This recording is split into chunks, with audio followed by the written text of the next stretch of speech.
For millennia, people have dreamed of immortality. From ancient shamans to the great pharaohs of Egypt, to more recent alchemists and biohackers, people have been trying to cheat death for a while. But so far, no one has succeeded. Despite these shortcomings, it seems we are living in quite interesting times, where we could be near some extraordinary scientific advances that could catapult human lifespan to unheard of new levels. Join us in this journey to explore the latest breakthroughs in the science of longevity and discover what we can do today to increase our chances of living long enough to take advantage of the exciting longevity technologies of the near future. I don't know about you, but most of us don't like the idea of getting old. Just when things start becoming interesting in life and we gain wisdom, maturity, and stability, our bodies and minds begin to decline and slow down. Some people even dare to call aging a disease. People ask, is aging the biggest risk factor of disease? In my opinion, it doesn't matter my opinion. What matters is what science is proving. Pointed out that you have a 5 times greater chance of dying of cancer if you smoke. You have a 500 times greater chance as you age. Aging is the breakdown. If we eliminated cancer, our life expectancy as a country, as individuals, would go up about 3.5 to 5 years, depending on which statistic you believe. But aging plays a much larger role in that process. Unfortunately, people at younger ages are aging faster today because they don't take care of their bodies.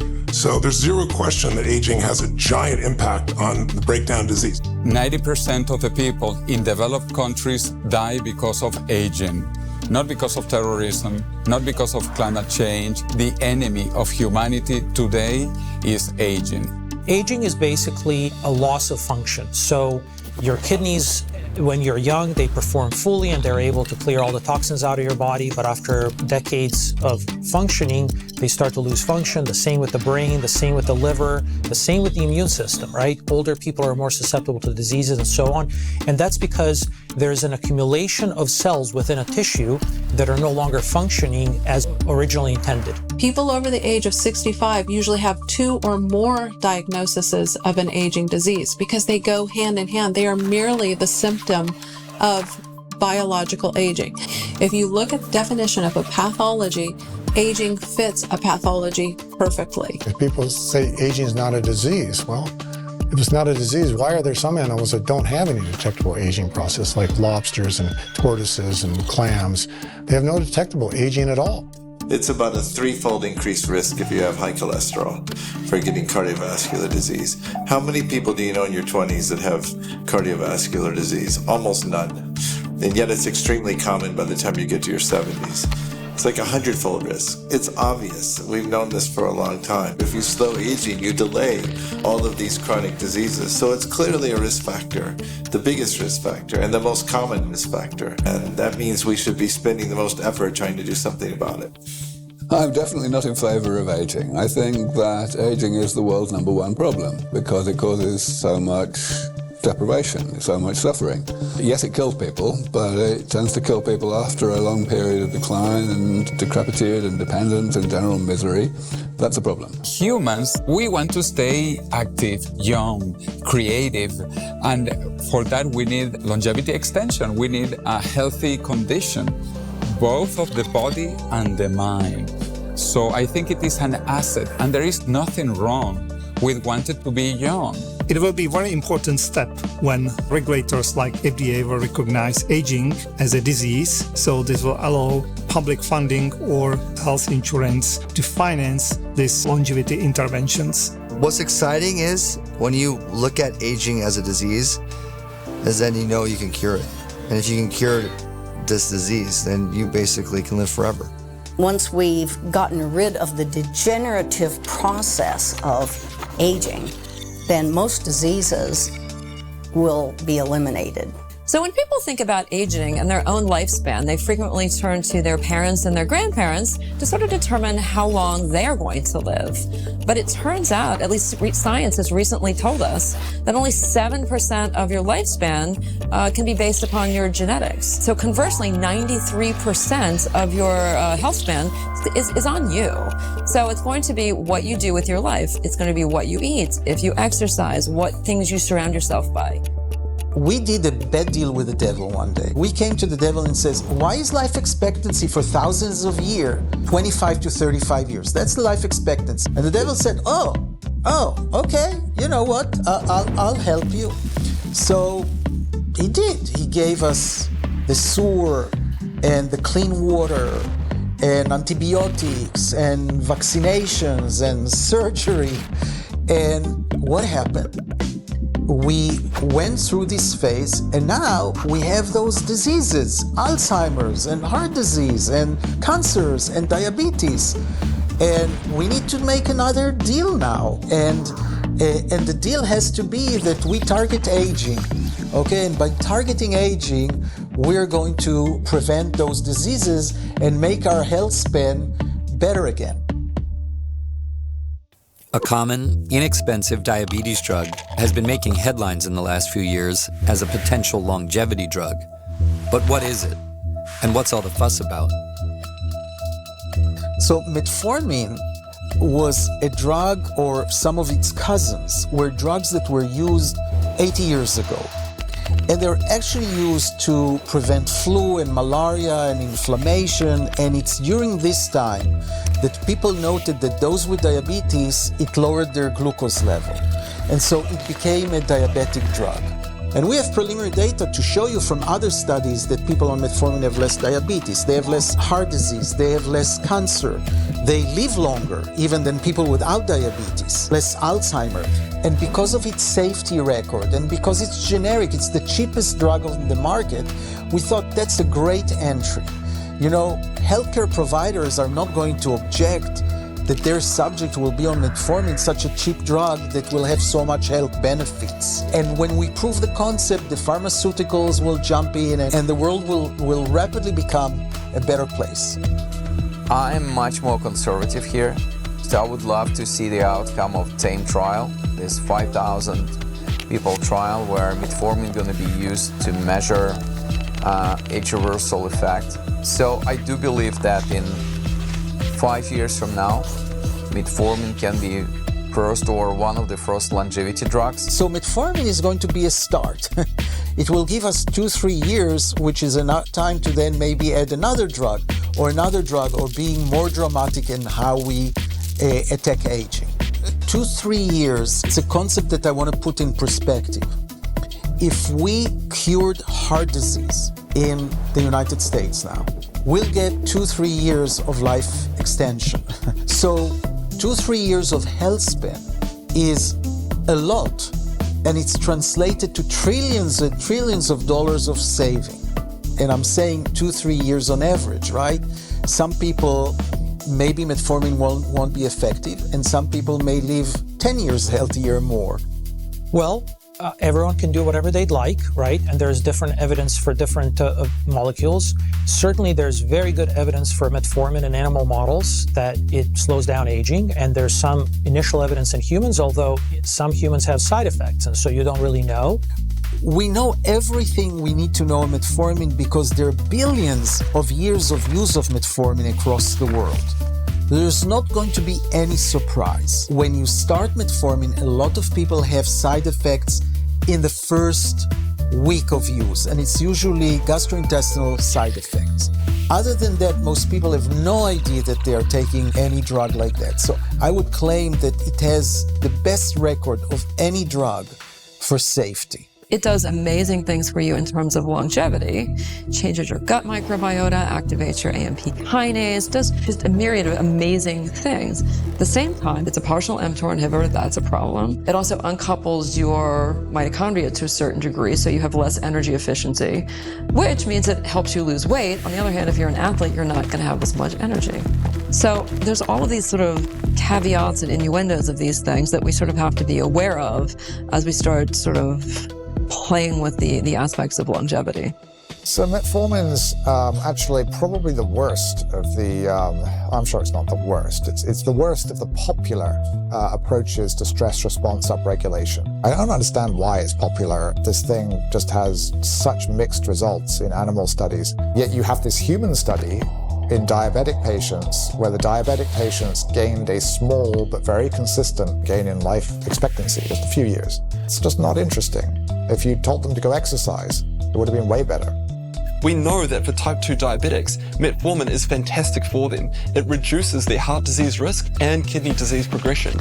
But unfortunately for non-diabetics, when they take metformin, there was a 2019 study that showed that those who took metformin, they actually impaired their response to exercise. So those that were taking metformin, they were only receiving about 50% of the benefit of the exercise regime that they were doing.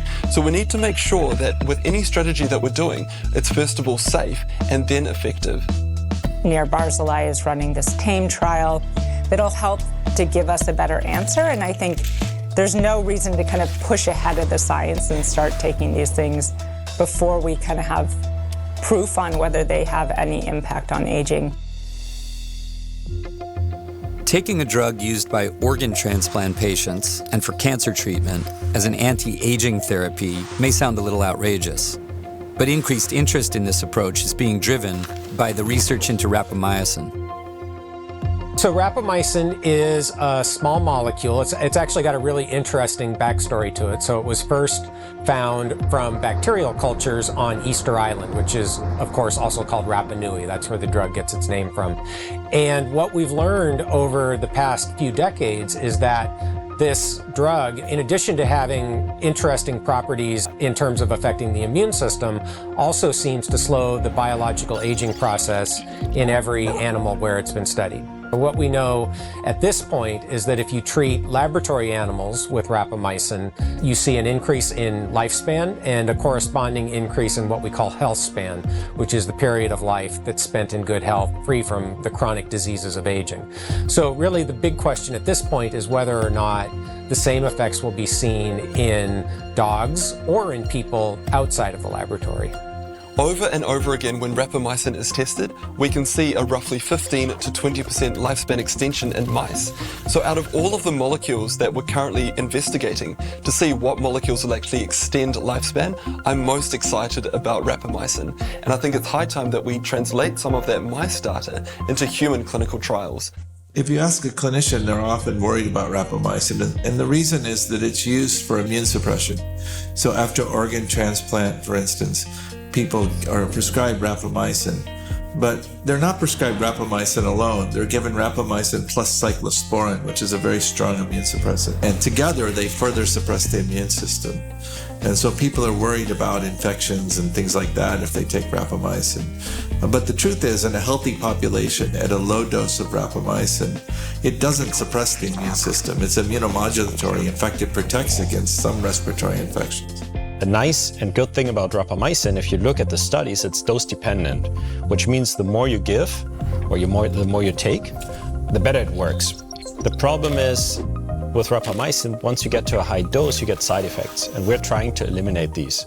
So in order to get those very beneficial effects in mice that you see, we believe it's important to have a drug that you can dose higher without getting those side effects. Rapamycin seems to be very promising. We're actually using these in some clinical trials, and the effects are really good. So the Dog Aging Project is a large-scale study of the biology of aging in companion dogs or pet dogs. It is a clinical trial to try to determine whether or not rapamycin can have a positive impact on the aging process in pet dogs. So the one thing I can tell you is that in both clinical trials, we saw no evidence for significant side effects. In the first clinical trial, we also saw evidence for a restoration of age-related heart function. So just like in people, in pet dogs, as the dogs get older, there's a gradual decline in heart function, and we saw evidence that rapamycin could partially reverse that. That's also been seen in laboratory mice.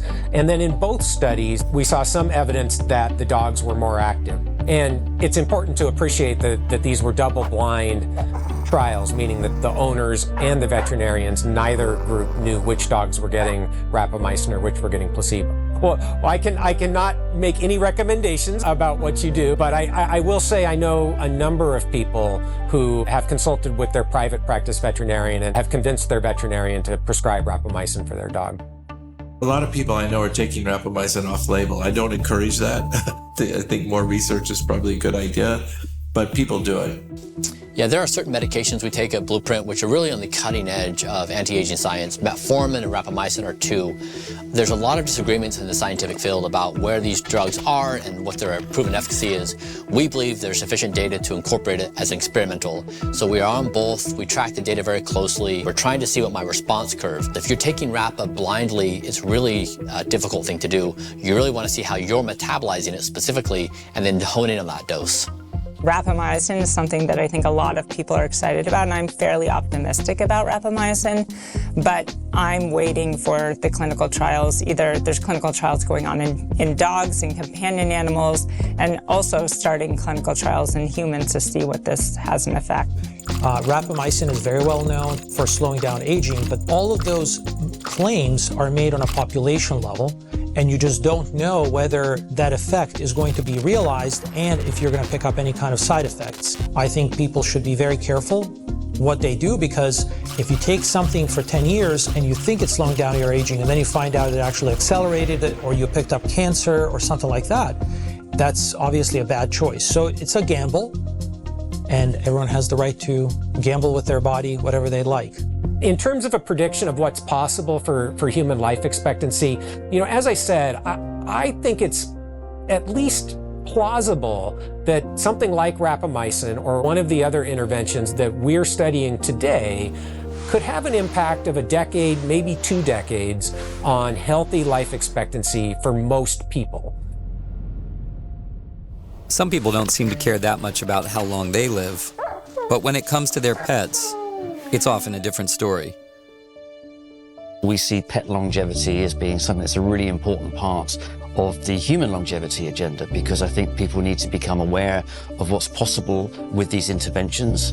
And if you're looking at your dog as somebody that you want to live longer, and you can see that that's possible in the interventions that you give them, they get the same diseases as us in many respects, then we see that that's going to be a very important bridgehead for educating people on what's possible for themselves. Anybody who has a dog, first of all, recognizes that dogs age about 7 to 10 times faster than people do, but also that dogs don't live long enough, right? We all love our pets, and it's a horrible experience when your companion, who you feel is part of your family, right, goes through this decline in a few years that would be a few decades in people, and ultimately you have to make the decision to let them go. That's horrible. Even the interventions that we have today, there's a really good likelihood that those could have a significant impact on health and longevity, both in companion animals and in people. Doing trials in humans takes a long time to get a result.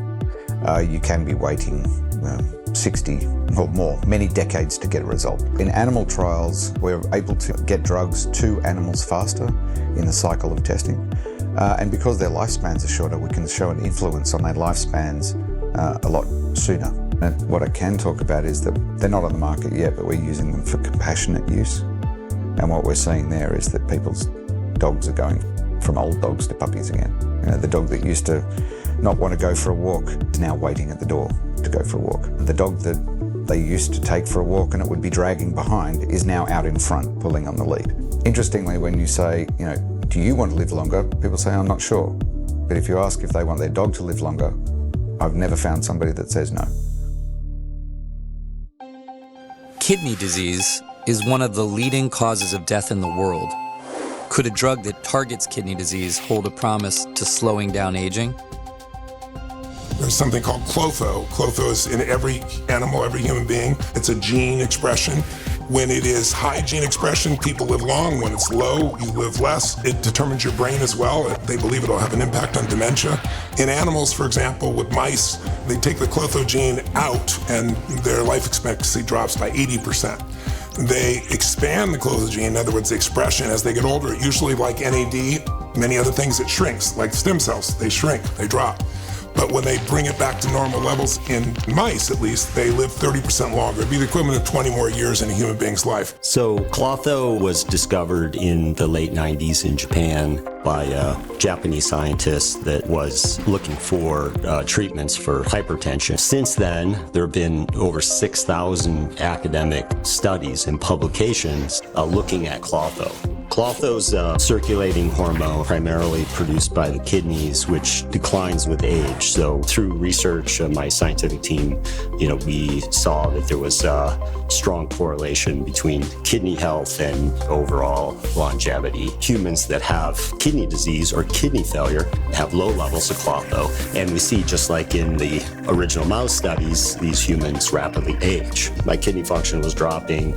I measured my own Klotho levels were low, and I just felt old. My body fat was close to 25%. I weighed almost 200 pounds. Right before I needed to go on dialysis, I had a kidney transplant. And so about 6 months after my kidney transplant, I tested my Klotho levels, and they went back up to the normal level. Started feeling better. I feel like, I've become younger in many different ways.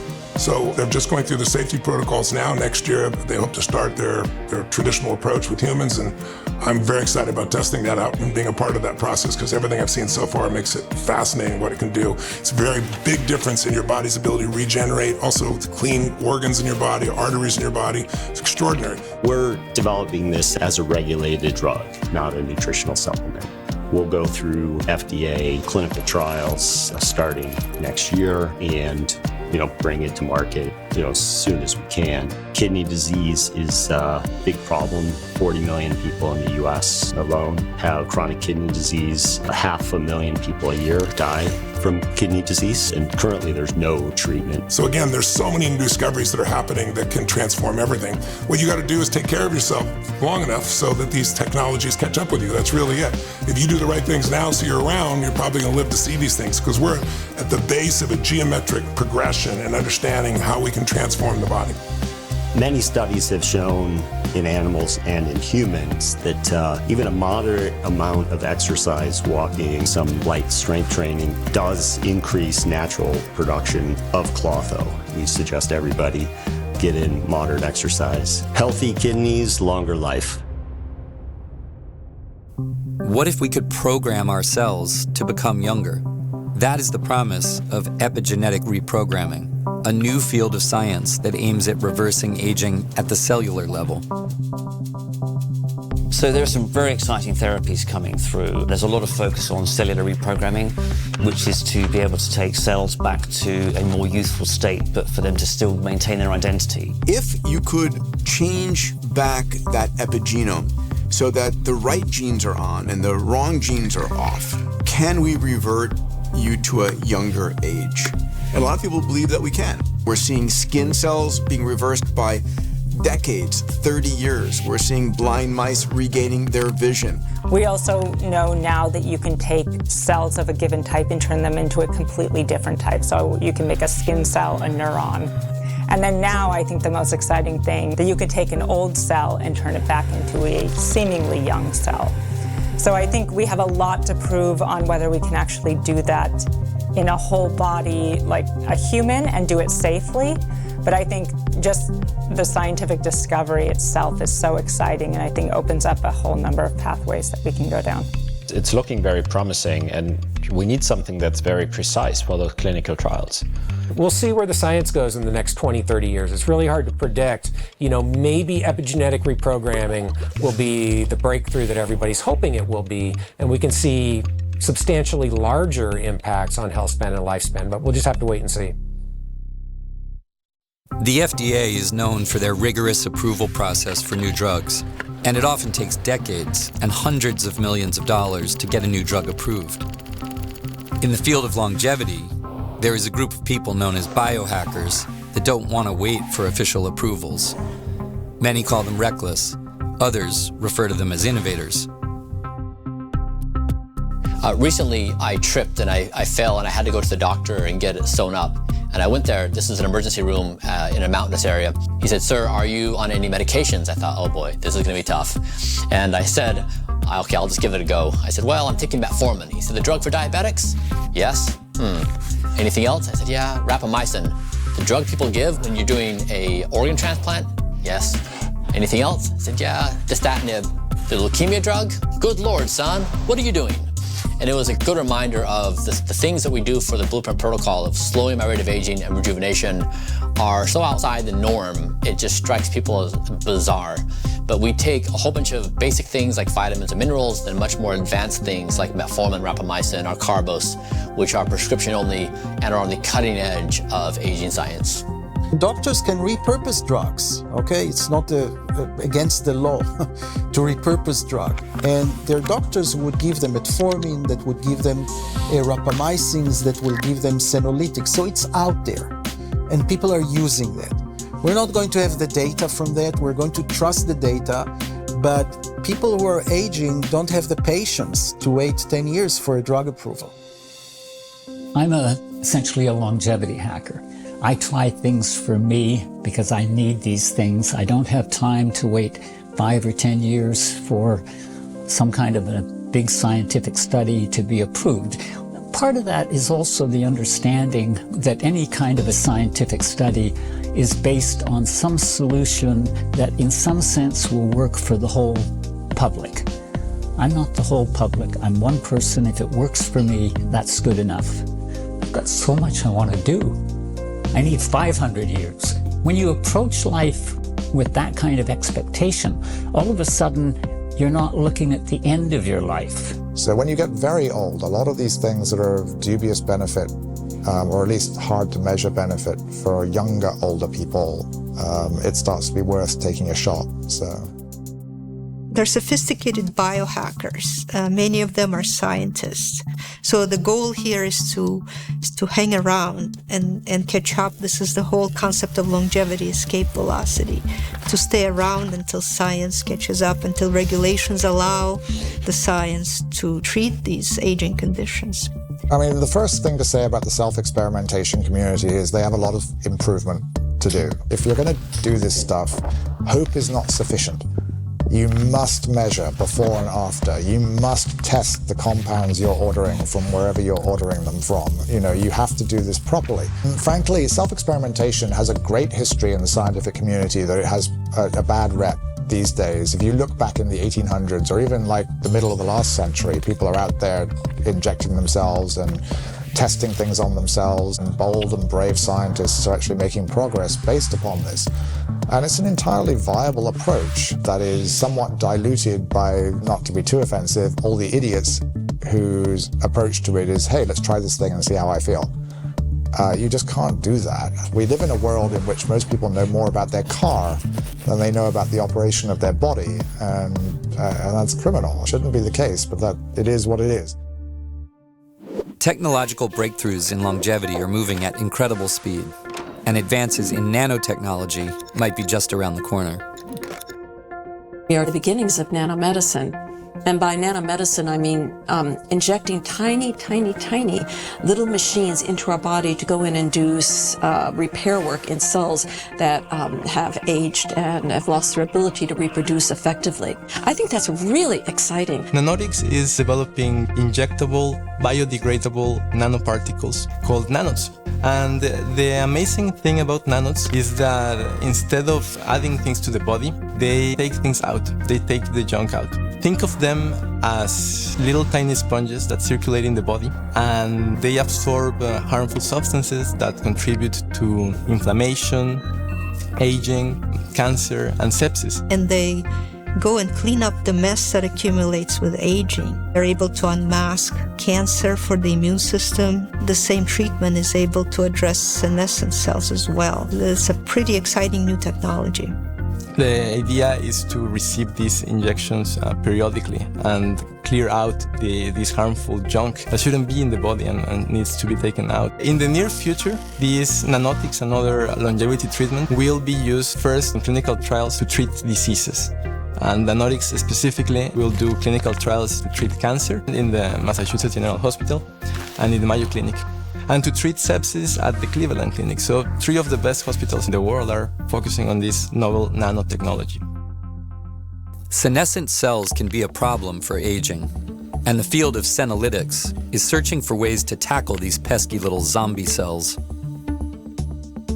So cells are dividing, but there's a limit to their division. After 50 divisions, they cannot divide anymore, and they become what we call senescent.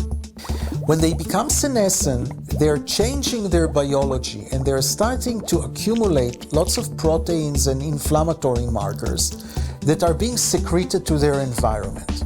Because they sit there and they just disrupt everything. If you get rid of them, you get pretty much instant rejuvenation in days in mice. You can take old mice, clear out, let's say, 30 to 50% of the senescent cells that are lingering in their tissues, and you have a laundry list as long as your arm of diseases that reverse considerably when you do that, from arthritis to the enlargement of the heart, the weakening of the heart muscle, that reverses. All sorts of stuff that you might think, wow, this is never going away. It's a really profound change. The drugs that are used now in mice to test and are being trialed in humans may turn out to be the best Alzheimer's treatment of the next few decades, because Alzheimer's itself appears to involve, and most other neurodegenerative diseases appear to involve senescent cells in the brain messing up the shop with their secretions. Senolytics did not exist basically 1 decade ago, and we are discovering now senolytic treatments, which will be pills or injections that will eliminate zombie cells. So senescent cells accumulate in our system, and even though there aren't a lot of these, they're highly pro-inflammatory. So they're excreting all these different, what we call cytokines or pro-inflammatory factors. These can actually then damage nearby cells and either actually make them become senescent or potentially actually transform them into kind of precancerous cells that could, go on to create tumors. The development of senolytics is really probably unique in the annals of recent medical history, because the first drug they dug up to try on animals is actually really, really good. The dasatinib-quercetin combination has yet to be bested. In fact, all of the other senolytics where we actually have data for how good are they at clearing versus, what are the side effects, they're not better than dasatinib and quercetin. So you have this fascinating dynamic where a drug that is approved and a supplement together could be used off-label. It can be used now off-label. There are people out there using it now. We don't have the trials yet to back that up, and that's a bit criminal. They're going very slowly because it's an approved drug. It exists. It costs next to nothing. There's absolutely zero incentive for any of the big players to try to, take this existing drug and put it through trials. The trials are all academic. I'm not going to tell people what they should and shouldn't do. I would say personally, I would not be taking dasatinib and quercetin at this stage as a healthy individual who is not kind of suffering from a deleterious disease. So I think, there's plenty of time to wait and see how this pans out. I would also argue that for most young, healthy people, you aren't at the level of senescent cell accumulation that this probably will make a huge difference. And I think we don't really know to what degree, prevention really early on before you have much senescent cell accumulation is really going to impact kind of the burden later on. So I'm not convinced that we know the full story about senescent cells.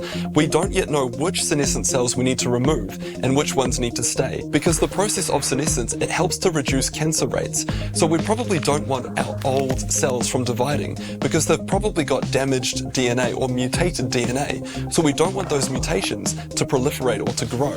So we use senescence to stop that from happening. So we don't want to be stopping senescence. Senescence also has a crucial role to play in wound healing. So again, we want to make sure that we're clearing away specific old cells, but we're not too sure which cells yet to clear away and which molecules can do that best. So I'm very hopeful around this area of research, but a lot more research needs to be done first until we can actually use this in humans. As exciting as the new advances in the longevity space are, we're not at a point yet of having a magic pill that will miraculously make us healthy and young again. Therefore, we should probably not forget about the basics. My name is Chris Bumstead, and I am a 4-time Mr. Olympia bodybuilder. I compete in the classic physique division. So I've been competing in bodybuilding for 10 years now, as a professional bodybuilder for 6 years. And it's a full-time job. It's treating food the way you eat like a full-time job, training like a full-time job, and sleep and recovery like a full-time job. And over time, I also began to incorporate caring about my health rather than just the physical image of my physique. And that's when I really started to get into the benefits of longevity hacking and the beauty of focusing on your health rather than just an image. So I absolutely believe exercise, especially lifting weights and building muscle, helps in the longevity of your health as a human. And I think more so than just living a long time, but actually being healthy for a long time and being able to function in the world the way you want to. So you're not stuck in a hospital bed or stuck at home in bed or something like that. But the more muscle you have, the stronger your body is, the more you can fight off disease and illness, the less likely you are to fall, the more likely you are when you fall to be able to recover quicker. Because one of the earliest signs of death in someone is when they fall, they break a hip or a leg or something like that. Once you're over the age of like 70, it's really hard to recover from that. And the more muscle you have, the more likely you are to catch yourself, not from fall. And if you do, also to recover or not hurt yourself. So I think it is so important to exercise throughout your entire life. Eat a high protein diet, exercise hard, have weight bearing loads so that you're able to maintain that muscle mass. And of course, cardiovascular health for your endurance is also very important to keep your heart working over time, to keep your heart strong and pumping like it needs to. Building muscle mass, also a direct relationship. I put in the books in Life Force several studies that show it directly relates to cancer. Your muscle mass plays a bigger role than you have any idea. It's not about just looking good. It's about strength, and it's about vitality, and it's about your metabolism. And it's something that every person has got to take care of themselves. Work out 3 times a week. Make a commitment and don't miss it. Have it a certain day, a certain time. It's a schedule like anything else. And once it becomes a habit, it becomes easy. And then if you don't do it, you crave it. Exercise is important on both the microscopic and on the macro level. On the microscopic level, it is stressing your mitochondria, the power plants of your cells, and it's making more powerful, resilient mitochondria. One of the 12 hallmarks of aging is the aging of your mitochondria. And then on the more physiological level, it is leading to better circulation, better heart health, even neurogenesis, so new neurons being formed from exercise. One thing you learn in bodybuilding is that you can't out-diet no training and you can't out-train bad dieting. They don't really counteract each other, and you could eat as healthy as possible, or you could eat nothing, you could fast, you could do all these things, and you really need to kind of push your body to new limits to continue to grow and be as strong as possible. And no one really gets too old and wishes they had less muscle or wishes they were weaker. Usually wish you were feeling a little bit stronger, a little bit more robust, and that's something that only really comes from exercise.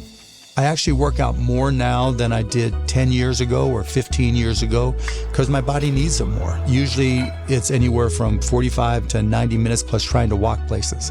When we're on the set of Shark Tank, everybody else is taking the carts. The set is 0.35 miles away and I'm walking back and forth, so I'm walking 2 miles a day while we're shooting Shark Tank. If I never had to look in the mirror, I'd think I was 35. Especially as you get into your 30s, 40s, 50s, 60s, and beyond, if you're not moving physically, then you become limited. Your range of motion decreases, your strength decreases, your flexibility decreases. And then, of course, a lot of the things that you want to try and do are inevitably too hard. And so then your world gets smaller and smaller and smaller. You know, that's going to keep you young and youthful. The things that I can physically do at 60, almost 64, I couldn't do in my teens, 20s, or 30s, but I can do it now. So, I mean, how long am I going to live? I don't know. I mean, I'd like to live into my 90s. Who knows, maybe beyond that. It's not really so much about longevity. It's about quality of life where I am right here and right now. But the end result is, I mean, here I am in my 60s feeling better than ever. The first thing is I exercise, and I actually exercise every day. Exercise at any age is maybe the most important intervention. Moving, okay? You have to move all the time. It has a huge effect on the health span. Listen, you don't move, you don't live. I can tell you all the wonderful things you can do biochemically for your body, but there's no replacement still for exercise and movement. I think it's not just about medicine, it's about us doing our part. But today, most people don't do their part. I always say if they could bottle the effects of exercise, it would be the hottest kind of therapeutic in aging research. If I could get all of my patients to be exercising at least half an hour a day, I think I'd see half the patients in the clinic because most of them wouldn't need to come to see me. When I think about quality of life, the baseline has to start with energy. Once you have abundant amount of energy, then you live life. If you're just getting started on your health and fitness journey, or you're a weekend warrior, but now you want to really understand what it takes for that longer longevity, the first thing to do is to start measuring some key metrics about your body. Understanding your sleep, your resting heart rate, your heart rate variability, your VO2 max, measuring these things over time and seeing what about your lifestyle today is changing them. And then starting to implement very specific changes. Could be to exercise, could be to your sleep routine, could be to your diet, and all of a sudden starting to see improvement in these metrics. That'll be incredibly motivating, and give you the feedback that you need to improve. What if one day we could press a button and print a new heart or a new liver from our own live cultured cells? That would be pretty amazing, right? And that reality might actually be closer than we think. So today, if you need a heart, liver, lung, kidney transplant, you're waiting for someone to die and then hoping that you're on the transplant list. But it's not going to be that way for long. What we're seeing is incredible work like, what if you could engineer the surface antigens so that you can take a pig heart or a pig kidney and transplant to a human and have it not be rejected? It works the same. And so the goal here, and it's happening right now, it's not perfected yet, but inside this decade we will see it, where if you're on a transplant list, you don't have to wait for someone to perish. There are going to be organs made available to you that can keep you alive for years, maybe decades. Another technology, this comes from the work of Dr. Dean Kamen at the Advanced Regenerative Manufacturing Institute.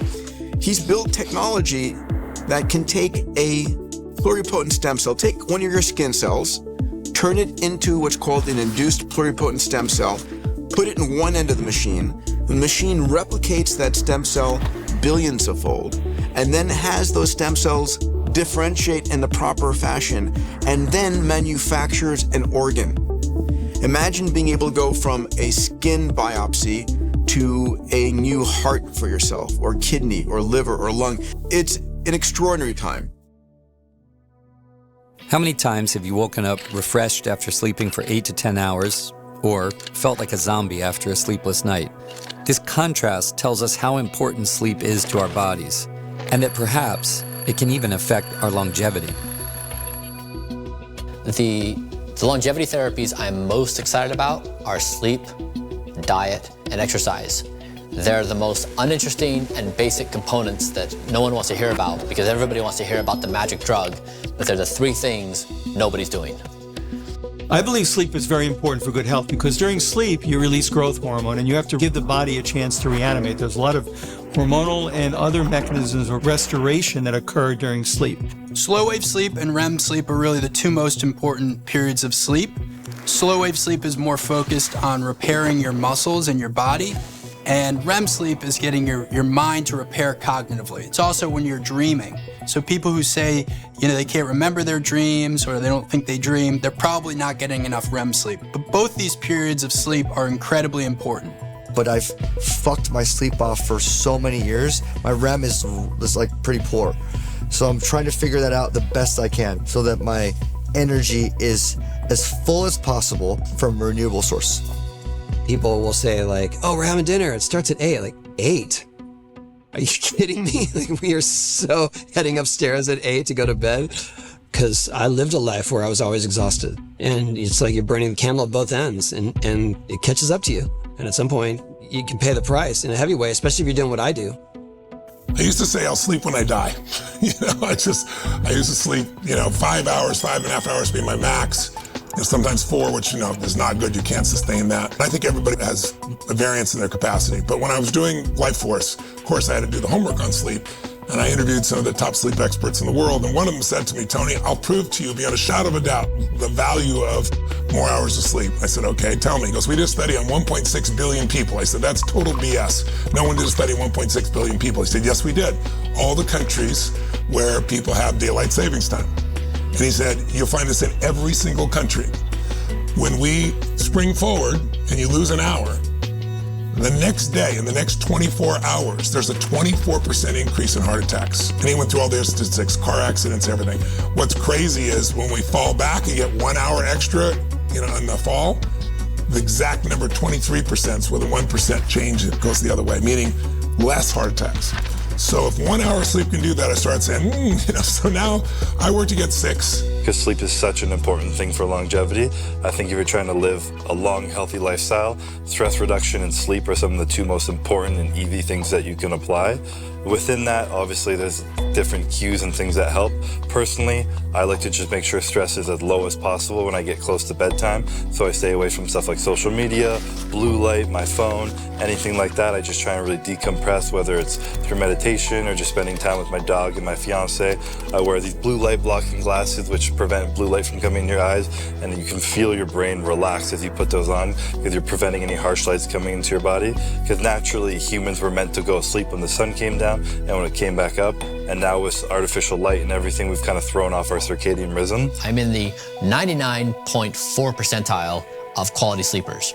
Now, if we just got good sleep, the world may change. But oftentimes we're gravitated towards like this supplement and that supplement, or this magic pill or that magic pill. But mastering the basic thing of sleep is just beyond reach. And if we can just take the simplest thing and get that right in our lives, we all know that. The difference between hope and despair is a good night's sleep. Studies in Germany have shown that more than 80% of the population suffers from chronic sleep deprivation. Sleep is extremely important for the body to recover. It's now proven that good sleep increases longevity. A study just as recently as 2023 showed that getting quality sleep increases lifespan for men by just over 4 years and for women by over 2 years. It's been found that if people have inadequate sleep, in the short term, it can cause metabolic disturbances. For example, higher blood glucose levels after as little as 2 days of interrupted sleep. So the connection between sleep and aging is absolutely key. As a consequence of not sleeping, you don't give yourself the time to make proteins that are constructed at night. Up to 30% of proteins are in fact constructed at night, so you're limiting your repair capacity in essence. And it's been demonstrated that people that don't sleep well or that work night shifts have a higher propensity for cancer. So sleep is something that actually gets ignored probably a lot more than it should. And it's not just sleep quantity, it's not just the number of hours that people are sleeping, but it's also the quality of that sleep. So do you have interrupted sleep, or can you actually have a full kind of night's sleep without interruption? Well, studies show that inadequate sleep, and particularly inadequate quality sleep, which is getting this restorative sleep, is correlated with virtually all these different disease states and forms of lack of cognitive function. So getting quality sleep is about as foundational as there is to living a happy and performative life. If we could have done with less sleep, frankly, evolution would have gotten rid of it. That's why we are always so active and thinking and cannot stop.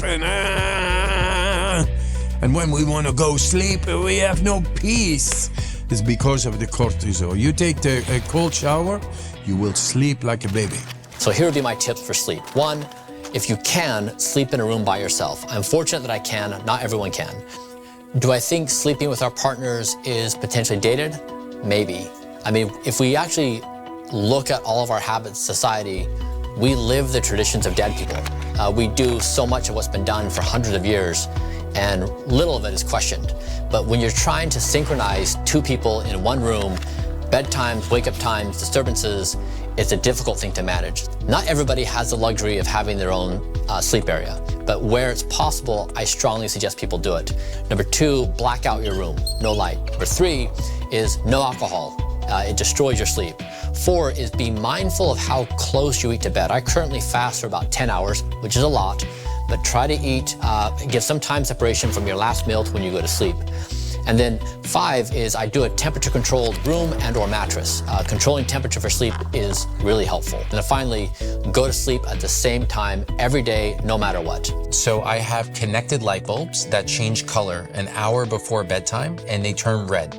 So it looks a little bit like the red light district, but it actually helps to produce melatonin in my body. And so when I do put my head down on the pillow, I fall asleep quickly. I wear earplugs so that no outside noise or family members that might be moving around will disturb me. And then I also have a sleep mask on, again, so that no light comes in contact with my retina, even with my eyes closed. Now we're at this amazing era in the history of technology where in a very small, tiny form factor, you can actually continuously measure your sleep and understand what are all the behaviors that you're doing to maximize restorative sleep. According to experts, it seems like a lot of diseases are related to inflammation. So what is inflammation, and how does it affect aging? Inflammation is a product, a consequence of our immune system trying to find an answer for intruders. It doesn't know where it is, and then the body becomes in the alarm condition. And that alarm condition is inflammation. So that affects the immune cells. Because your immune system, when you are younger, it does a very good job of protecting you from the evils of the world, pathogens, and etc. As you get older, it sort of turns on you, and you become more inflamed and less able to fight off infection. And inflammation is just absolutely horrid on the body. It releases more free radicals, it creates DNA damage, and so one of the main tenets of blocking aging is to decrease the inflammatory process. So your innate immune system is just running around constantly in your later life saying, oh God, this place is falling apart. And that's a big problem. And turning that off is something which people are only really just starting to get a grip on. Which of the levers do we maybe think we can turn to stop it reacting in this way? We're going to be causing things like heart disease, cancer, and diabetes. So we want to try and minimize inflammation as much as possible so that we can age better and again weather those attacks in the future a little bit better. So it can, for example, cause leaky gut and leaky gums and leaky blood-brain barrier. It can actually attack its own organs, which is what we call autoimmune diseases such as rheumatoid arthritis. It can cause inflammation such as inflammatory bowel disease, and then all these neurodegenerative diseases. So all of those, even metabolic disease and obesity, are very likely caused by inflammation. What is the purpose of inflammation? Why do we even have this inflammation? Well, guess what? If we didn't have inflammation, we would die of wounds. So inflammation is really good when it is needed for a short term. So you get wounded, it becomes red. That's inflammation, to stop from the bacteria from actually getting inside the body. But a chronic inflammation that we're having due to our lifestyle, the modern lifestyle, that is what's causing us to age. What causes those inflammation? Constant stress. Our work environment is stressful. And a lot of people will tell you their home environment is stressful, right? So it's work that, causes us to stress, and you go home and your spouses cause us to stress, and then you suddenly have stress all the time. That causes inflammation. And I think also the nutrition that we are providing our body are in fact getting less and less. People used to live on a farm. They used to eat the food that has a lot of fiber. Now we're eating all the processed food, and that is causing our body not to have the nutrition. Not only that, we're now growing the food that are full of pesticides, full of insecticides, full of antibiotics in the meat. And that's causing now the whole ecosystem inside our body to be destroyed. So there are many ways to fight inflammation. A lot of people started at the dietary level, and they tend to consume foods and agents that are less inflammatory than others. But once you are already inflamed in your body, there are many molecular agents that do this. By far, I think the best one is curcumin. Exercise seems to have a big impact on inflammation. So even though exercise itself is a stressor, it's what we call hormetic, so it's this mild stressor that can actually have a beneficial impact in the long run. And one of those impacts is that it seems to reduce inflammation. Other things are reducing stress, so people who even experience these traumatic life events or have kind of continued chronic stress due to potentially socioeconomic situations tend to have more inflammatory profiles. A happy and healthy mind yields a healthy body. For millennia, people have explored the role that our mind plays on our bodies. But could a healthy mindset also affect our longevity? As recently as 2007, scientists and researchers did not believe that stress could lead to chronic illnesses. But since then, a lot of research has come out, and it's been found that stress can lead to things like cardiovascular disease, autoimmune disorders, and even cancer. The reason for this is that when we're stressed, we're disrupting the circadian cortisol rhythm, and that is going to lead to a down-regulation of the glucocorticoid receptors in inflammatory cells. Our bodies were never designed to be constantly under stress. And that's the reason when you go home, What is the thing people say before you eat? Let's do the blessing or the prayer. Why is that? Because the idea was to actually bring your body from sympathetic mode into parasympathetic mode. That means get rid of fight or flight response, be in the gratitude, so you actually now reduce your stress so your body can start to digest the food. What happens is when you are stressed, your body produces more inflammatory cytokines. You get increased cortisol levels and a variety of other hormonal levels. And those things sort of create a calamitous situation around your body. Stress causes your gut microbiome to go out of balance. And then when your microbiome is out of balance, they actually change your mind because your gut-brain axis constantly through the vagus nerve. They're communicating. So idea is when your ecosystem in your gut is imbalanced, you get mental health issues and it causes inflammation. We live a very fast-paced lifestyle in this day and age. We all want the next car, a bigger house, a better job, working all day, losing sleep. Then we're on our phone, on Instagram, or on Facebook all night, and we're constantly stimulated by the stress in our body that we don't even realize it. And living in a constant state of stress is going to lead to a state of disease. So I truly think that being able to retract yourself from that, be in the present moment, slow yourself down sometimes, be grateful for wherever you're at in life, even if it's not exactly where you want to be, and just having a more abundant, positive attitude rather than a negative, fearful attitude is something that is less studied and less proven, but I think we're truly starting to see can lead to a much longer and healthier, happier lifestyle. Stress management and mental health is a very important part of the longevity approach because everything is interconnected, because you cannot improve your mental state without improving your biology, and you cannot improve enough your biology without improving your mental state. The study today that was just published in the Smithsonian, which is an echo of a study on 500,000 people, said the reduction of stress was the single most important thing. But stress is very different. Is it eustress or distress? Say, you get excited, that can be stressful in your body. Your adrenals fire off, that can be stressful in your body. But if you're enjoying yourself, it has a radically different biochemical effect when it's distress and you're really upset. We need a certain amount of stress to feel alive. We need a certain amount of stress to be healthy. But it's the balance of stress. And is it, again, eustress or distress? It's amazing someone's attitude and mindset about stress and how that changes the biochemistry a person experiences. I know a lot of people anecdotally in my own life, such as my grandparents, who they smoked and they drank, but they had the least stressful life. They came from a town with a population of 5,000 people. There was no competitive nature. You weren't trying to beat your neighbor. There was a large sense of community, and they're both 95 years old and still healthy right now and not applying any longevity tricks or anything other than living a stress-free life. Yeah, I think that people need to find their zen. I mean, it's not like finding your sport or what are you good at? It's more like what gives you a feeling of peace and what gives you a feeling of center. Once you do it and you walk away and you know that re-energized you and that you have a clear mind and that you can now solve problems that were in your life. Whatever that thing is, make sure you try to do it on a regular basis. The most powerful tool I've found in my life for improving stress has been learning to meditate. This can be a practice for as short as 5 or 10 minutes, could be as long as 20 minutes, but it really allows you to sit with your thoughts and just breathe. And what you learn to develop in this process is this third-person perspective on how all these different things that are going on in your mind are really operating. And it gives you the ability to control these thoughts and pass them through. And what you find when you actually measure the state of meditating is it can often look a lot like quality sleep.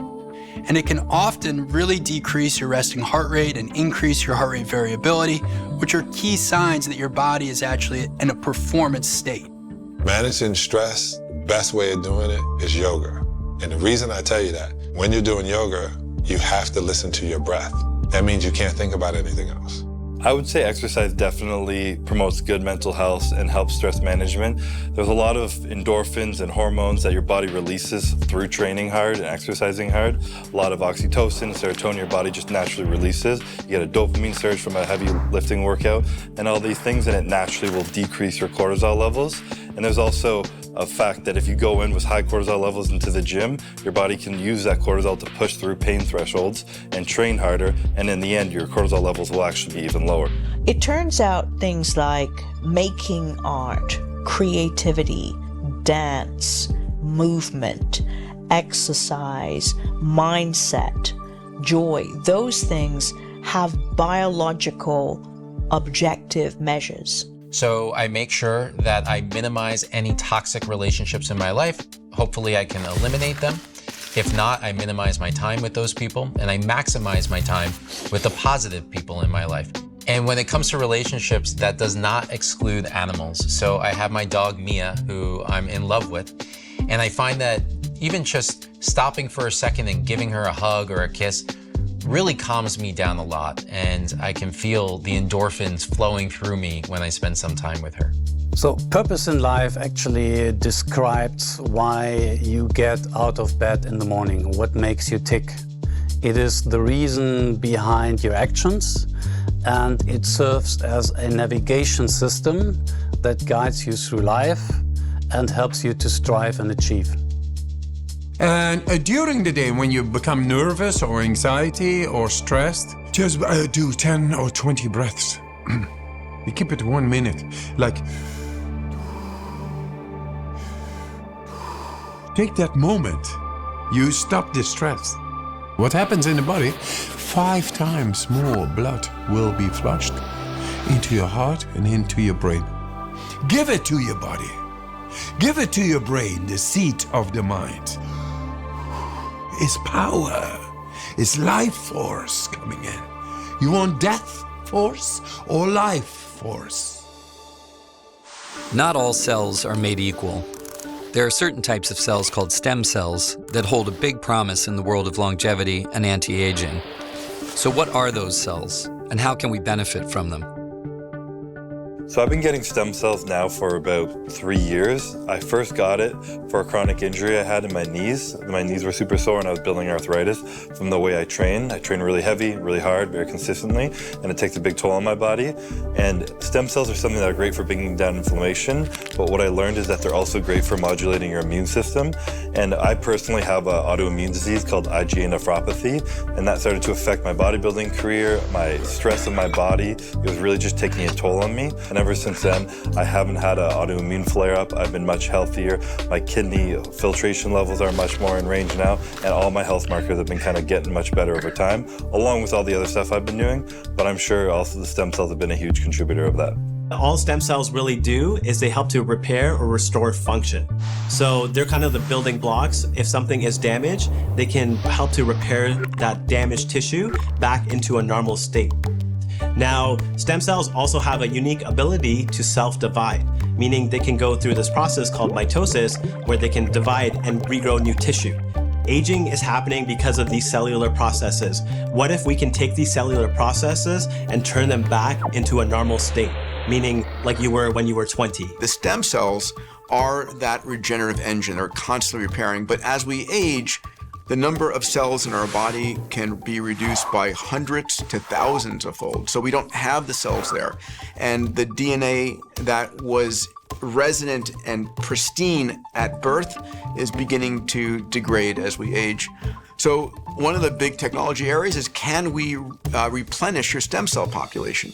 So if we can have a treatment that can target all the hallmarks of aging in an effective way, that to me is not only the most effective in terms of time saving, but it's also most likely to be the most impactful. So in my opinion, intravenous treatments of stem cells and exosomes, which are derived from stem cells, target all those hallmarks of aging and can slow it down significantly. As long as it's done properly, I also don't see too many potential side effects, so I don't think the risk is very high. But these are just opinions. There's very little hard scientific evidence to make any sort of a objective judgment.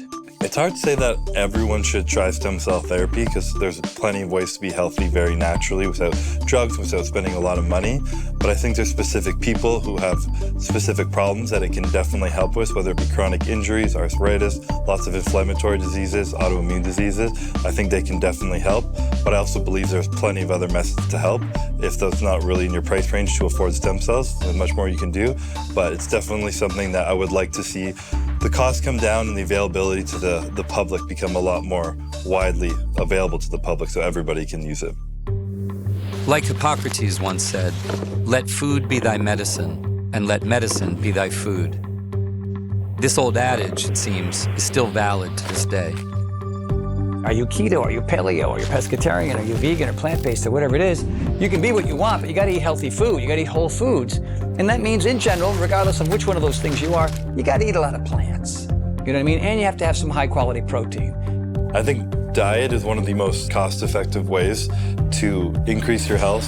So I really try and focus on a whole food diet. There's a lot of diet fads that come out, whether it be carnivore, keto, and all these things, and I'm sure they all work in their own way.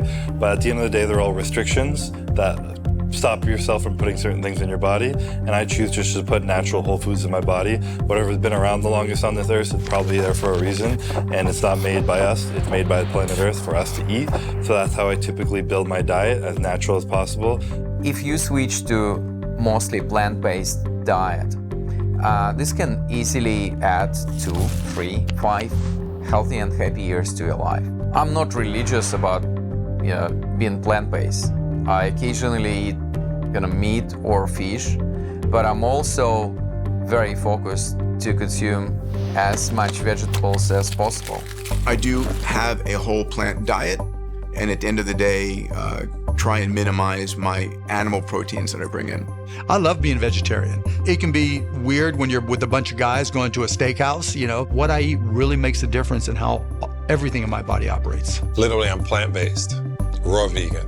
As I get older, the more raw foods I eat. Mediterranean diet, rather, is a great diet for people to look at. But today, there's technology where you can see what your body responds most to in terms of food. Some people burn carbs really well. Some people burn fat. Some people burn proteins. So again, that's what we do at Found Life. Find out what your individual body needs and then design a diet around that, ideally. And I think that's the thing that doesn't get enough attention. You have to learn what it is for you that fits your wiring. I don't think there's one size fits all. Those type of life hacks, may not extend my lifespan, but they'll extend the quality of my life. If there's one thing in diet, it is eliminating sugar. Our bodies never evolved for the amount of sugar that we consume.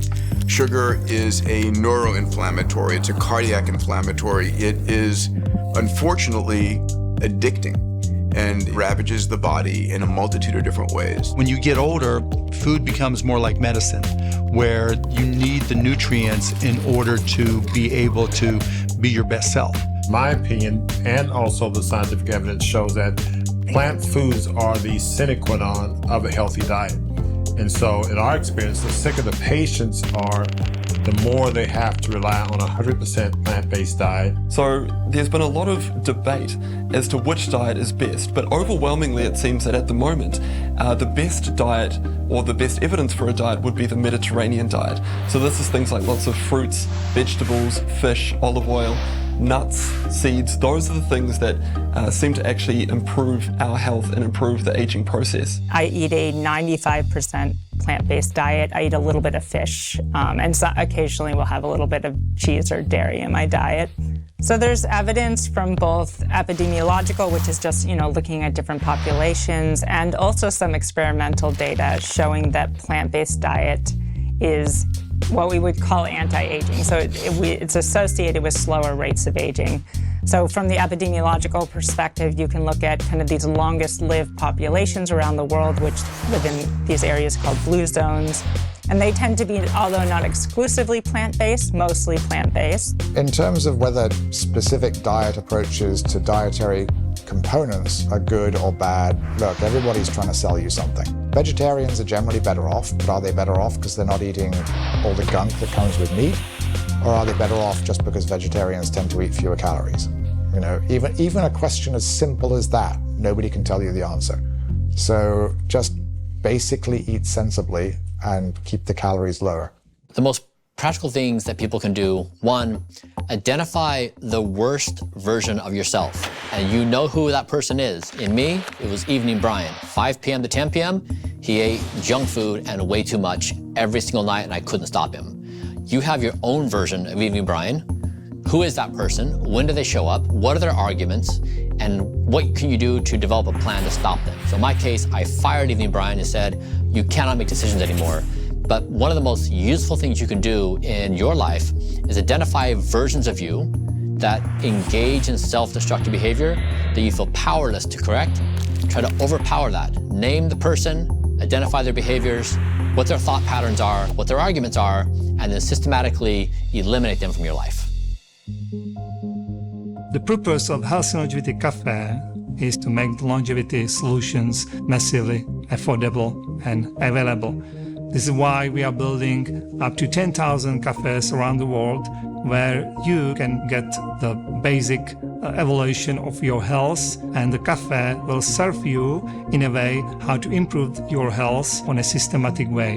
And all of this supported by advanced algorithms and diagnostics. Heat and cold therapies have been around for ages, but now scientists are discovering the profound effects that these simple protocols can have on our health.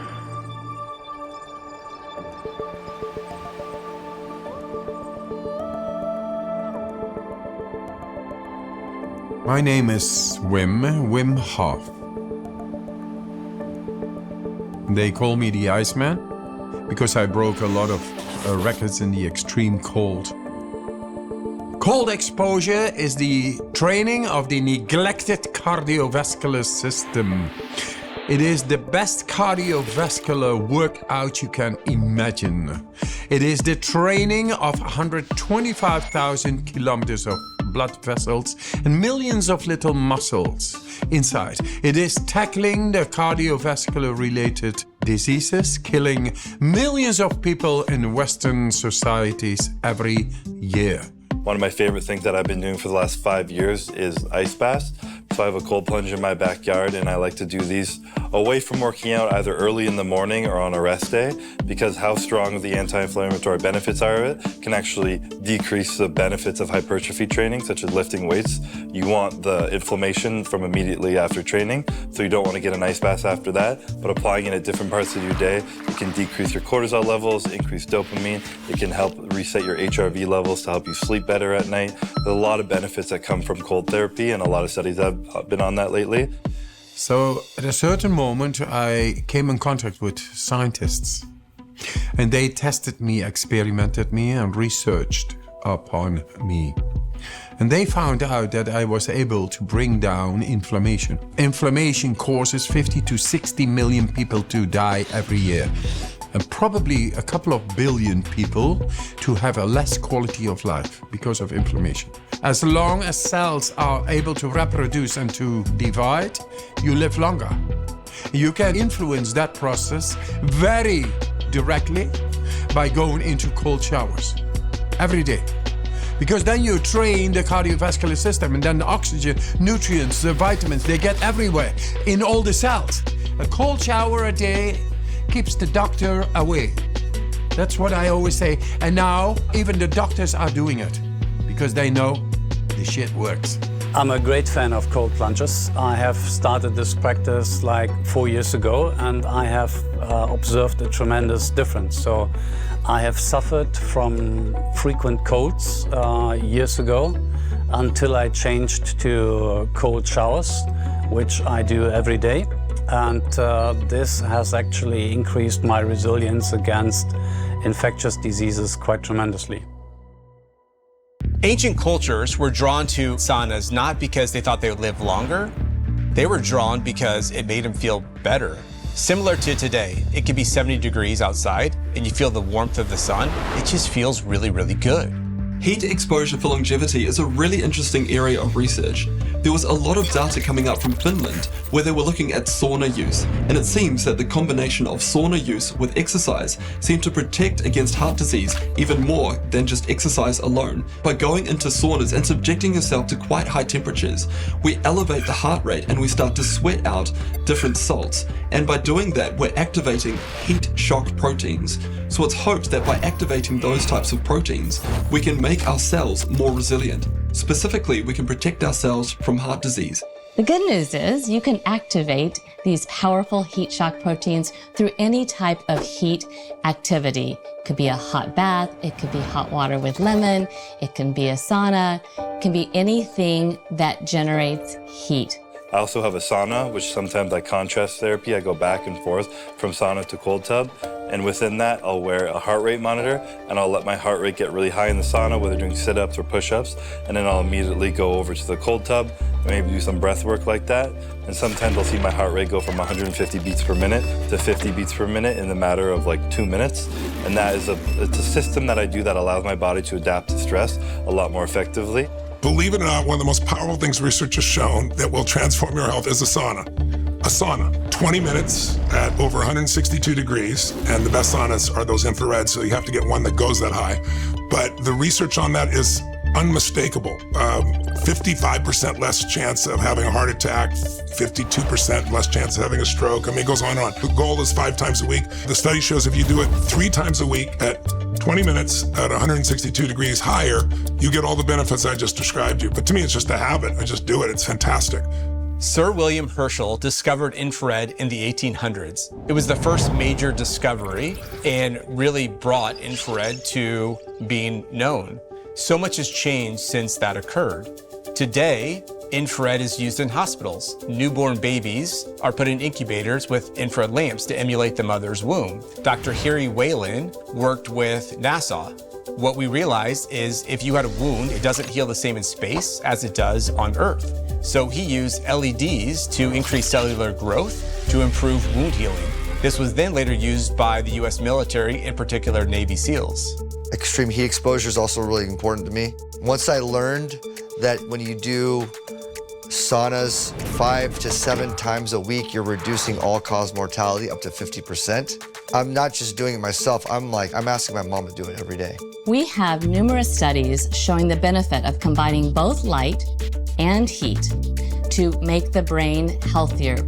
One of the ways the brain becomes healthier as a result of combining infrared light and heat is by increasing the blood flow to the brain and helping to recharge the brain cells so that the brain can think clearer and respond faster. Some of the conditions that infrared has been shown to improve are depression, Alzheimer's, and dementia. There was recently a study with depression that's extremely impressive because with only one treatment of infrared, people reduced their depression symptoms for over 6 weeks. A sauna practice affects the core body temperature. Viruses cannot live in an altered, feverish core body temperature. There are numerous studies. Some I will highlight are the BUS study, that stands for blood, urine, sweat.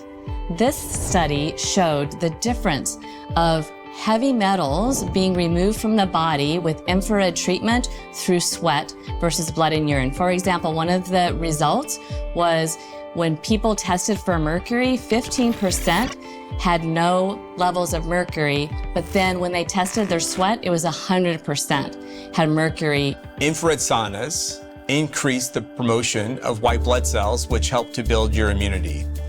Infrared saunas increase sweat, which help you get rid of the toxins.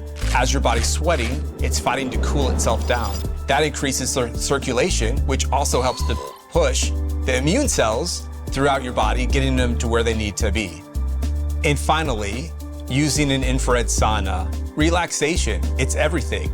Getting ourselves out of this chronic stress, this fight or flight mentality, truly is one of the best factors to increasing our immune system and helping to fight disease. Go into the sauna.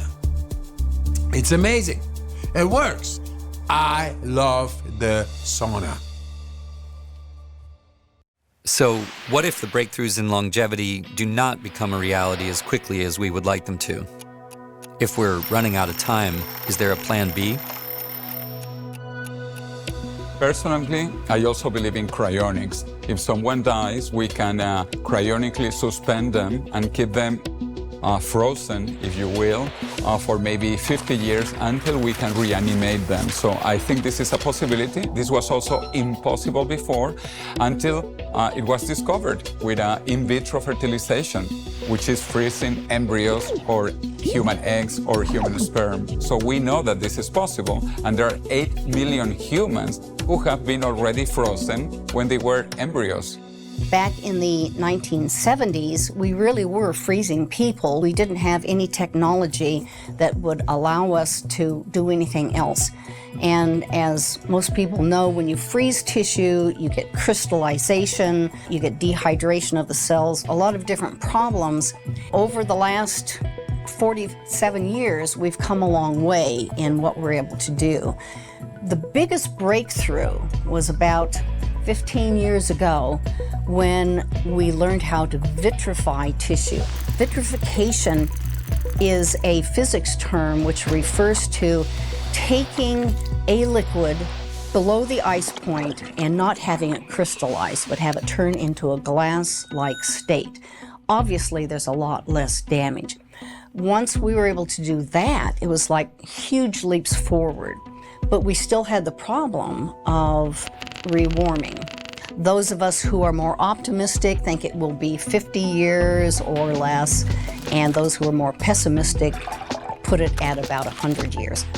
With nanotechnology, the way it's envisioned for revival is it would do very much the same kind of thing, but instead of trillions of biological cells, you would have these tiny little nanorobots, which are computer controlled, would be in the cells, and they would do the same thing. They would look at a cell wall that's been damaged, tear it down into its constituent atoms, and then rebuild the wall so that it functions properly. Memory is cryopreserved. We don't have our memories, it's not going to be us. And so that's integral, and we feel very confident that memory and identity are being retained. I mean, when you stop and think about it, not a single human being has ever survived being alive on this earth. There are about 167 people who are trying to make that not be true for them right now. Very soon, within 50 to 100 years, people will suddenly realize that death was a thing of the past. Look, if you're on the Titanic and someone throws you a life vest, even if you're not sure whether the life vest will do anything later, will you jump for it or won't you? I think anybody who doesn't do that, that can afford it, is crazy. That's something that is the last resort, but I sure hope I have the money to afford it if all of a sudden I get diagnosed with some life-threatening disease, that I'm ready to be frozen so that maybe 200 years from now somebody can cure me and bring me back. I think that's better than not trying. I love coming in here. It is a place of hope. I'm happy to know that my family members have a chance, as I hope I will, in seeing the future. After creating the X Prize Foundation and spearheading the development of the private space industry sector, Peter Diamandis took on a new challenge: stopping aging. His new Longevity X Prize promises to pay $100 million to the team of scientists that is able to come up with solutions to halt aging within the next few years. When I was in medical school, I remember seeing a documentary on long-lived sea life, that certain species of whales, bowhead whales, could live 200 years, and Greenland sharks could live 400 or 500 years. And I remember thinking, if they can live that long, why can't we? And back then, the answer that came to me was it's either going to be a software problem or a hardware problem. And we're going to be able to solve that. And so I became enamored over the last decade with building businesses that could extend the healthy human lifespan. I think it's one of the biggest business opportunities on the planet and the greatest gift you can give anybody. Age-Reversal X Prize is a global technological competition that we want to run for developing solution to reverse aging. So how are you going to do it? It's going to be 200, 300, 400 teams all around the world. They should use their own intervention, technology, or piece of science to reverse aging, in particular statistical sample of population. The X Prize Foundation puts up large-scale global competitions, and we ask the world's entrepreneurs to solve a problem that has not been solved. And these competitions have a very clear objective outcome. And they say, I don't care where you went to school, what you've ever done. If you do this, you win. Our first X Prize was for private spaceflight. It was a $10 million prize for the team that could build a private spaceship, carry 3 adults up 100 kilometers, land again, and do it again within 2 weeks. And we're offering a $101 million purse. For the team that can reverse the ravages of aging, can you in fact reverse by 20 years functionally skin, immune, muscle, and cognition? And for me, it's about changing the mindset of people from not, wow, this is crazy, can it be done, to, oh my God, when is it going to be done? Longevity is a new field for science, technology, and medicine.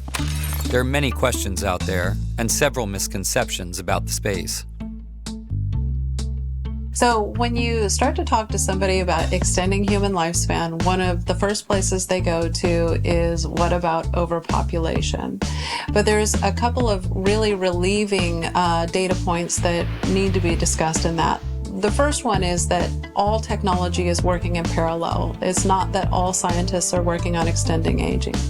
Some people are working on, global climate change. Some people are working on how to feed a multitude of people. Some people are working on space travel and how to start mining asteroids. But there is another data point that's really important, and that is, as lifespan extends, birth rates go down, and that's everywhere in the world. Overpopulation is not a problem anymore. I mean, this was a problem that we saw like 20 years ago. But today we know the growth rate of the population is declining. If we stop aging, actually, we will save money because people will not go to hospital for expensive treatments when they are dying, because people will not be dying.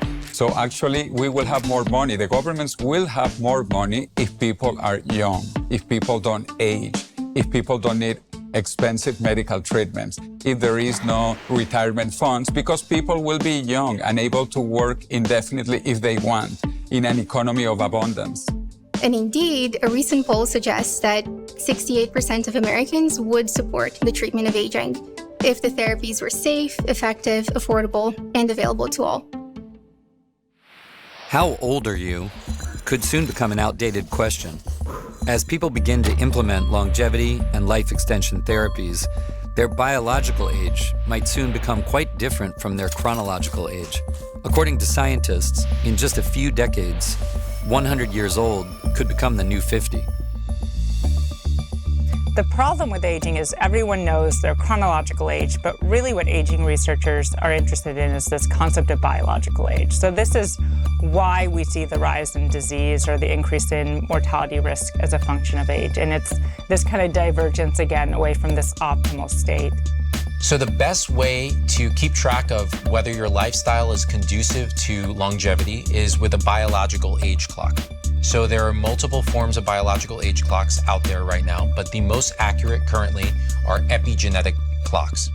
It's absolutely possible to reverse the biological age, and that has actually recently been accomplished by several groups. So there are two recent studies. These are randomized controlled trials that were performed on older people.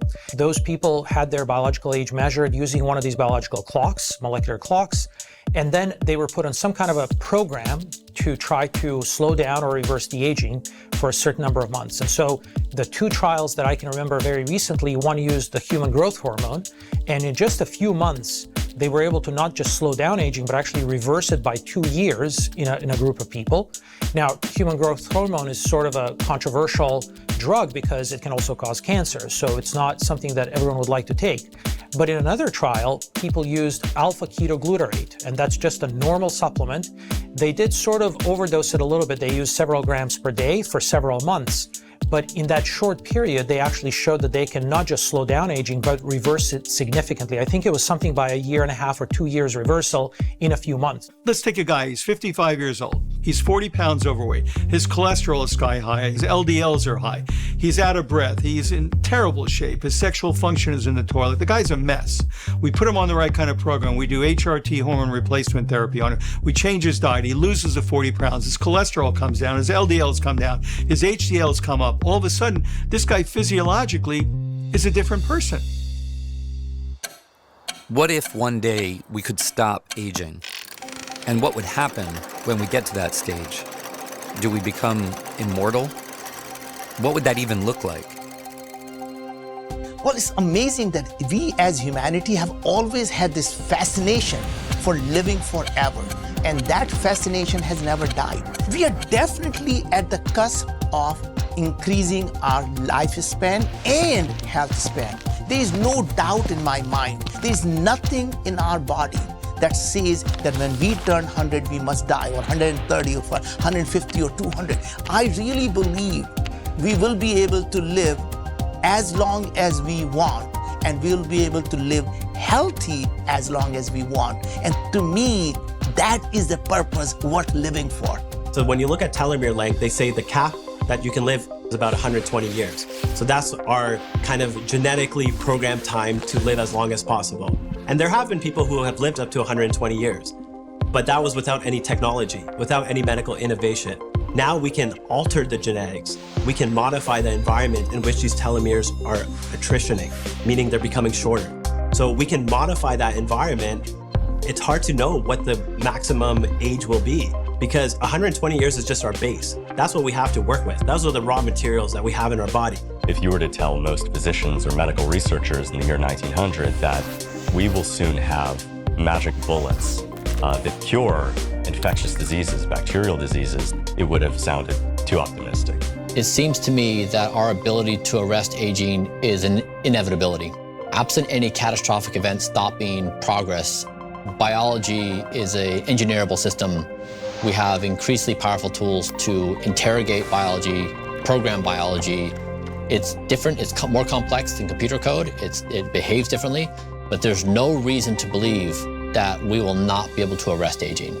All these science fiction ideas of longevity, these ideas of living forever, these ideas of merging into robots, becoming androids, all these things actually could happen. Immortality is already possible at the level of the cell, and it's been that way for 1 billion years. At this point, it's just an engineering challenge of applying those learnings to all of the cells in the human body. For the first time in history, we are truly between the last human mortal generation and the first human immortal generation. When science is extending your life for more than a year for every year that you're alive, and that concept is called longevity escape velocity. Your goal should be, how do you live healthfully for the next, 10 or 20 years to intercept the technologies coming that will then extend your life the next 10 or 20 years. Will we ever get to 500 years of lifespan like the Greenland shark, or 200 years like the bowhead whale? Maybe. But what I feel confident we can get to is being full of vitality and energy and strong cognition, aesthetics, mobility at 100, maybe 120. That sounds like magic, sounds crazy. Ray Kurzweil's been talking about this for 30 years. He's been the most accurate forecaster in the world for any form of technology. I just talked to him the other day. We're right on target. And imagine what's happening with AI. So there's so many breakthroughs that are coming, and so much money being invested by some of the wealthiest people in the world who understand money isn't everything, because if you're not here, you don't have anything. So Silicon Valley is obsessed with this area. I mean, since I was a kid, I was a punk hardcore kid. The punk motto is live fast, die young. I changed that motto. I mean, once I knew the possibility of living indefinitely, I'm like, I don't want to live fast, die young. I want to live fast, die never. I believe with the current advances, in 10 years we'll be able to stop aging. I have full faith in the ingenuity of our scientists. I believe it's possible. I believe that if they can do it to mice today, then they'll be able to do it to humans. We're not that different. Počítáme s tím, že za několik let budeme zapojovat pokročilejší intervence, které už budou spočívat třeba v mitochondriálních infuzích, v eliminaci senescentních buněk, anebo, dejme tomu, stenčení, snižování aterosklerotických plátů. Takže tady z toho hlediska budoucnost je velmi blízko a je to realistická. Things are going to be exponential. So I'm very comfortable to say that the next 10 years I'll be able to enjoy the fruit of this research pretty nicely, and I'm looking forward to that. For me, I think there's no way to tell. So, I mean, it's amazing what humans are capable of doing that we never thought was possible, but I think anyone who truly says they know whether we can or can't, I think is probably mistaken, because there's no way to predict what the future holds or what scientific discoveries are going to come around. So I think we have to just work on these hard problems and kind of wait and see where they take us. 60s are the new 40s. You see guys my age in their 60s that can look good, can be fit, and not be limited in terms of things that they do. And some people, they can't put it at the top of their list simply because of economics. You have some people, unfortunately, have to worry about surviving as opposed to thriving. But, some of us are very, very fortunate, and we're able to invest to look at alternatives. And hopefully one of these things clicks. It's happening before our eyes, and it's happening at a rate that we could have never imagined. It's wild. I'm here for it. I'm excited. If I can stand on my own 2 feet at age 100, I'll stand on my skateboard. I might be going slow, but I'll still stand on it. There's new science at the forefront that's coming through now, which is about reversing aging. We're not just talking about slowing aging, we're actually about turning back the clock. And people dying is like book burning. You're taking all of the asset, all of the information that they've learned, and you're destroying it, and it's gone. Supplements are a multi-billion-dollar, unregulated global industry, and anyone can come up with their own supplement these days. So how can we know which supplements are actually good for us and which ones could potentially help with aging? So many people are under the preconception that a very healthy diet and exercise is enough to help with longevity.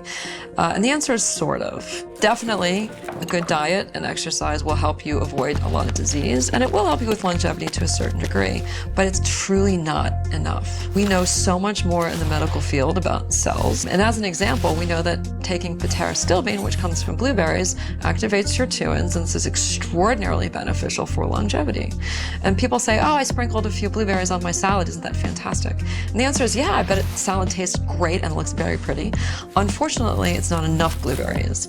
You have to eat about 3 gallons of blueberries a day to have full beneficial effects. If you don't have a healthy lifestyle, I'm not sure these supplements are going to help you that much. But second of all, pick one thing or at most 2 things among these supplements and try them. And ideally, you would measure your biologic age before and after you try them as well. So AKG goes down with age. It goes down in animals and in humans, and we found that if you restore the AKG levels as you get older, it has beneficial effects on aging. So we're very interested in trying to understand the mechanism by which AKG acts, but even more so, we want to get more and more human data to show that maybe this is the first natural product that can actually reverse biologic age in people. And so we're doing clinical studies to try to test that. When it comes to longevity supplements, these are ingredients that are being demonstrated in the laboratory and in clinical studies to be able to slow down the pace of aging or to be able to positively impact the different hallmarks of aging.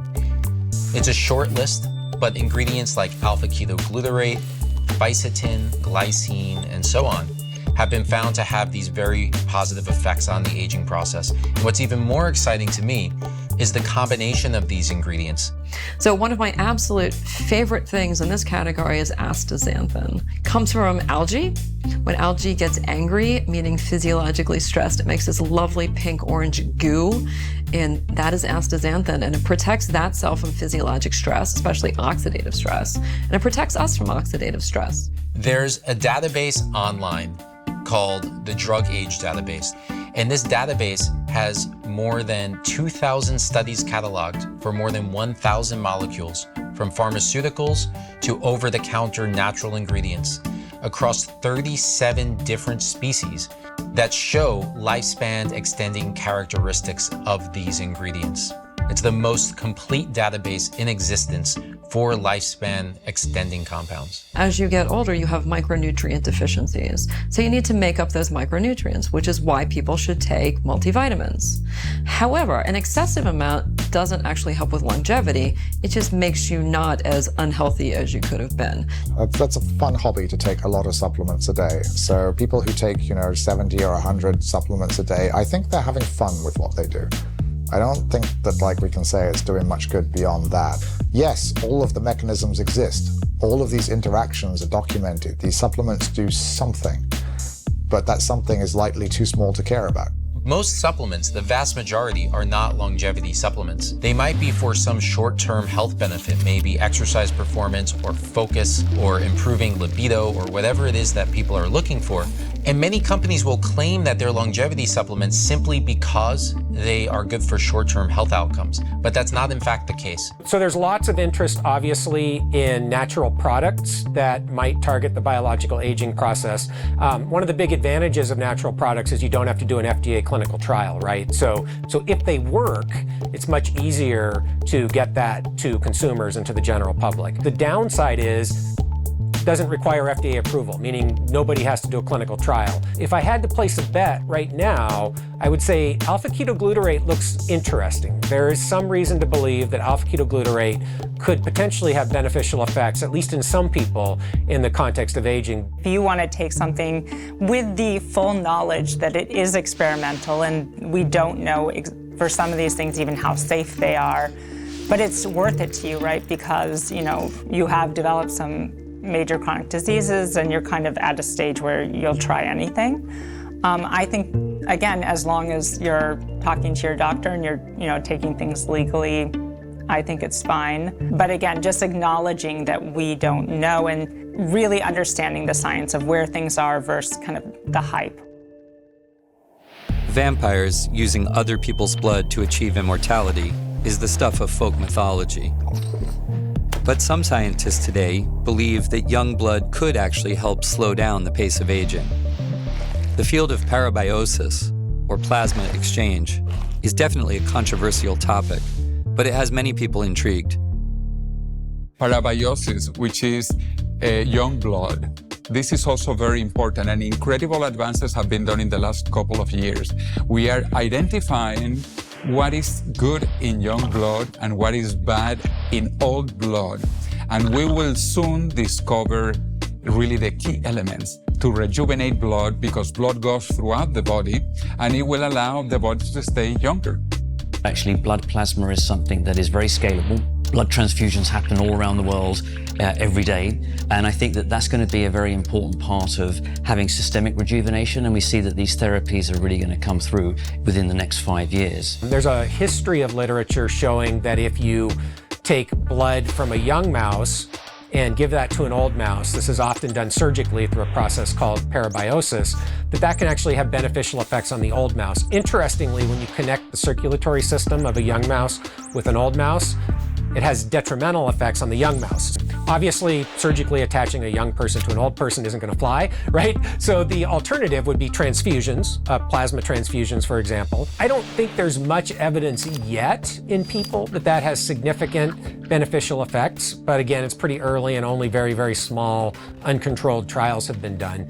But again, I think from a feasibility perspective, if we're trying to think about an intervention that could be useful for hundreds of millions of people, that's just not very pragmatic, right? So I think that the direction that many people are trying to go is to identify what are the specific factors in the blood that are accounting for these effects, and then you could do a much more targeted approach. I do hear a lot of people talking about getting young people's plasma.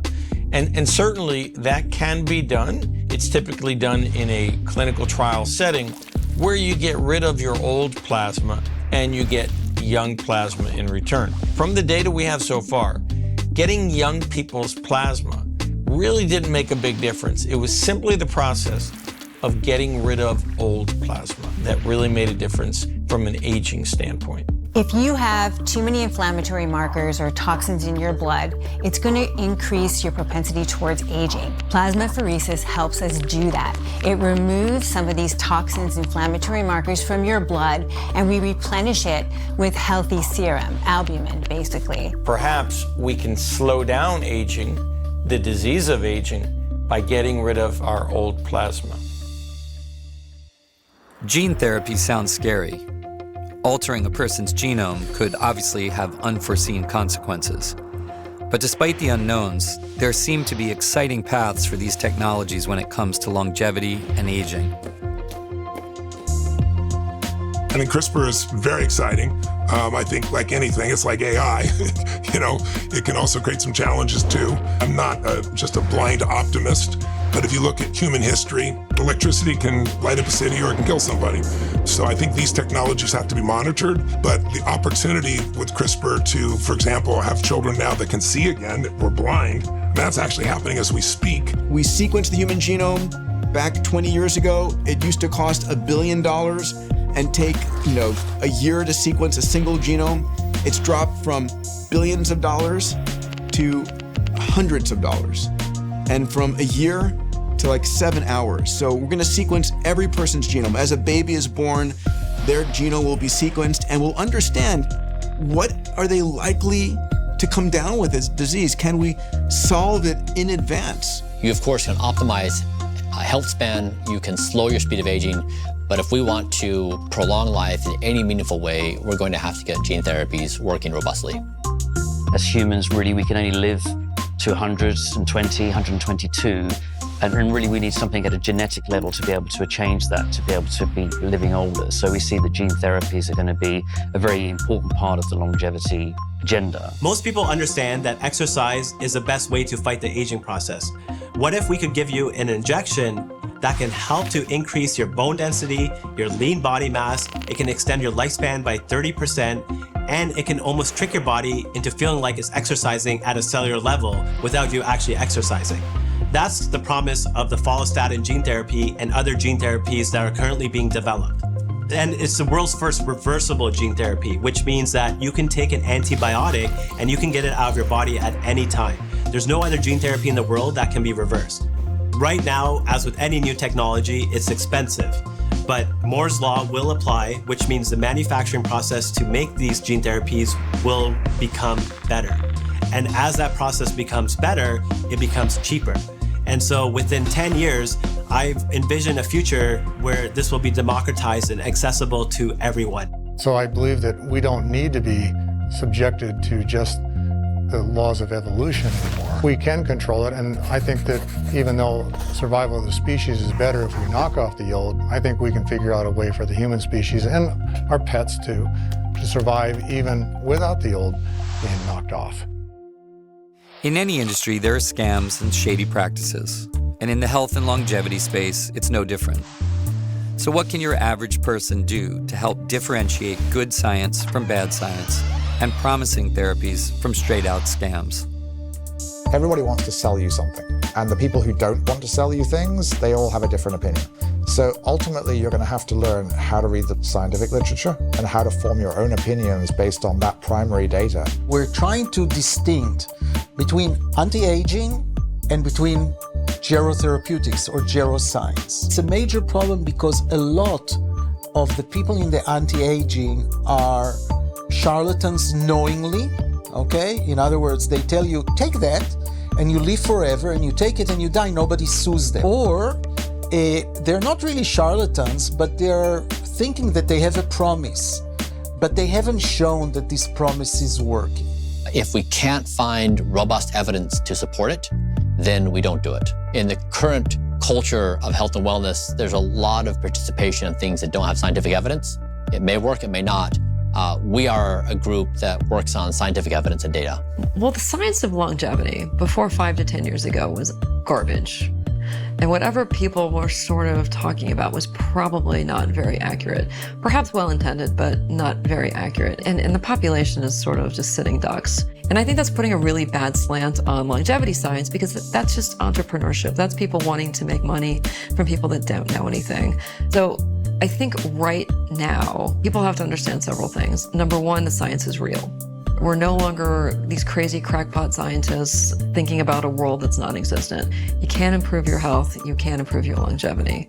How do you do that? That's a great question because everyone has a different answer for it.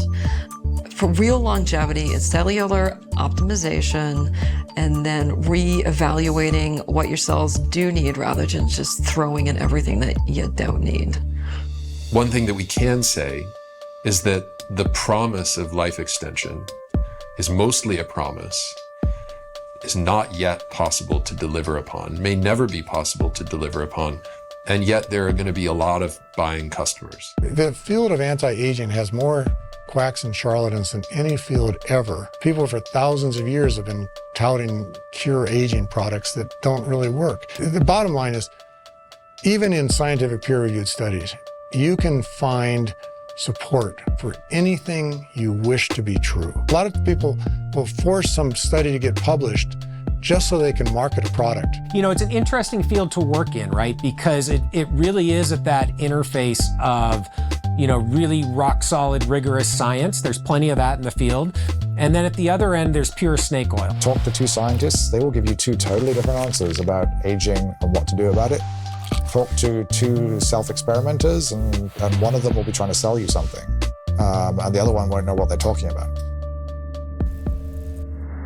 No matter where you're from or what your beliefs are, we can all agree that life is a gift that should be cherished.